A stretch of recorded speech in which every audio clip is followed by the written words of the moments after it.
بہت سارے چیلنجز ہر الیکشن کے اندر ہوتے ہیں. اس الیکشن کے اپنے ہی کچھ چیلنجز ہیں جس کا کئی دفعہ آپ سے بھی تذکرہ ہو چکا. لیکن یہ پی ٹی آئی سے منسلک جو لوگ آزاد حیثیت میں لڑ رہے ہیں, آپ کو یہ بھی ایک تشویشناک صورتحال نظر آتی ہے الیکشن کے بعد, اگر ان میں سے جو لوگ جیتیں گے, یہ ایک ہارس ٹریڈنگ کے اعتبار سے جو بات ہو رہی ہے؟ اب سر یہ الیکشنز تو پہلے سے کنٹروورشل ہو چکے ہیں.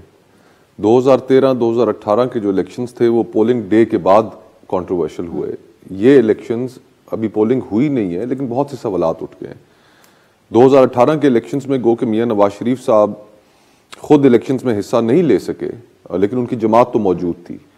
یہاں ان الیکشنز کے بارے میں جو سب سے بڑا سوال ہے وہ یہ ہے کہ ایک جماعت موجود ہی نہیں ہے, تو الیکشنز کی کریڈیبلٹی پہ ظاہری بات ہے ایک بہت بڑا سوال کھڑا ہو گیا. بھلے لوگ اس جماعت کو ووٹ نہ دینا چاہیں یا دینا چاہیں, لیکن لوگوں کے سامنے سے یہ آپشن ختم کر دینا میرے خیال سے یہ ایک مناسب عمل نہیں تھا اور جنرلی پبلک کے اندر اس کا اچھا تاثر نہیں گیا.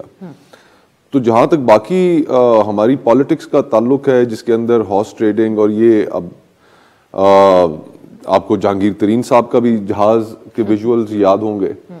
اگر اس وقت حلال تھے تو پھر ان الیکشنز کے بعد حرام کیسے ہو جائیں گے. لیکن جو لوگ آزاد الیکٹ ہو کر آئیں گے ان کے اوپر کوئی کمپلشن تو نہیں ہوگی کہ وہ کسی پولیٹیکل پارٹی کو جوائن کریں یا نہ کریں. جس طرح میں نے فیصلہ کر رکھا ہے کہ اگر میں الیکٹ ہوتا ہوں اسلام آباد سے تو میں نے کوئی پولیٹیکل پارٹی جوائن نہیں کرنی, اپنی آزاد حیثیت کو برقرار رکھوں گا. لیکن اس وقت کئی اور ایسے کولیگز ہوں گے کہ جو شاید حکومت کے چارمز دیکھ کر پھر اس طرف متوجہ ہو جائیں, اور عموماً ہم نے دیکھا ہے کہ ایسا کافی تعداد میں ہوتا ہے کہ جو لوگ آزاد الیکٹ ہو کر آتے ہیں پھر وہ یہ سوچتے ہیں کہ ان کی کانسٹیٹوینسی کے حلقے کے جو ترقیاتی فنڈز اور اس طرح کے وعدے ان سے کیے جاتے ہیں, اور پھر ایک ان کے لیے یہ ایک ہوتا ہے بینیفٹ کہ اگر ہم حکومت جوائن کر لیں تو اس میں ہمیں حلقے کے لیے بینیفٹ مل سکتا ہے.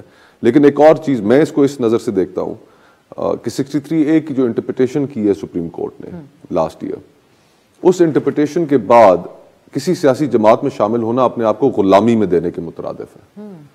وہ اس لیے کہ جماعتیں تو اب یہ ہیں نہیں, یہ تو سیاسی قبیلے ہیں جس میں قبیلے کا سربراہ کوئی فیصلہ کر دے تو وہ سب پر ماننا لازم و ملزوم ہوتا ہے. اختلاف رائے کی گنجائش نہیں ہے جماعتوں کے اندر, جماعتوں کے اندر ڈکٹیٹرشپس قائم ہے, خوش آمدی کلچر ہے, اور پھر سب سے بڑھ کر پاکستان کو جس چیز کی ضرورت ہے وہ تو ریفارمز کی ہے. ریفارمز کی کوئی گفتگو نہیں ہے. ابھی مسلم لیگ نون کا آپ دیکھیں ایک بڑی جماعت ہے اور کہا جا رہا ہے ان کے بارے میں کہ وہ لاڈلے ہیں, اور I can testify to it کہ at least district administration, police تھانے اس وقت کیمپین آفیسز بنے ہوئے مسلم لیگ نون کے, اور ان کو حکومت میں لانے کی تیاریاں کی جا رہی ہیں, لیکن ان کا منشور ابھی تک نہیں آیا. تو یہ تو ایک انسلٹ ہے لوگوں کے لیے کہ اتنی اہمیت دیتے ہیں وہ لوگوں کے مسائل کو کہ اس کے بارے میں انہوں نے کچھ کہنا بھی مناسب نہیں سمجھا. تو یہ ایک انفارچونیٹ صورتحال ہے.